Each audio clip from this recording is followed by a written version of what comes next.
when we have good intentions but ill-informed actions, it can lead to hearsay and assumption very, very easily.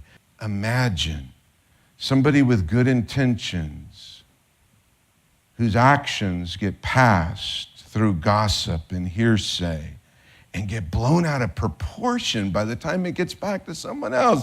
Imagine that. How often does that happen in the church today? How many of you know that in civil war, that both sides of the war can actually have good intentions? Right? Both sides can actually have good intentions, but that doesn't stop the swords from being sharpened, and that doesn't stop the heads from rolling, and that doesn't stop the spiritual death that occurs in civil war. But both sides can have good motives. We must be committed to seeing, both in our text today and in the church, a person's motives.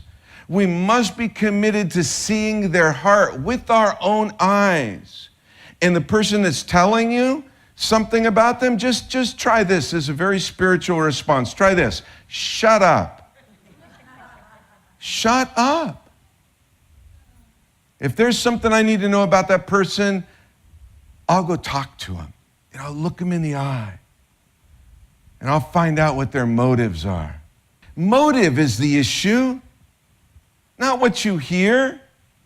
Motive, a person's motive. How often do we do the exact opposite of God? God looks at the heart, at the deepest place of a person's being. We rely on hearsay and assumption, which is the opposite of godliness, even when we're taking people's heads off in the name of the Lord. You know that for me, the worst, bloodiest attacks I've experienced have always been in the name of the Lord.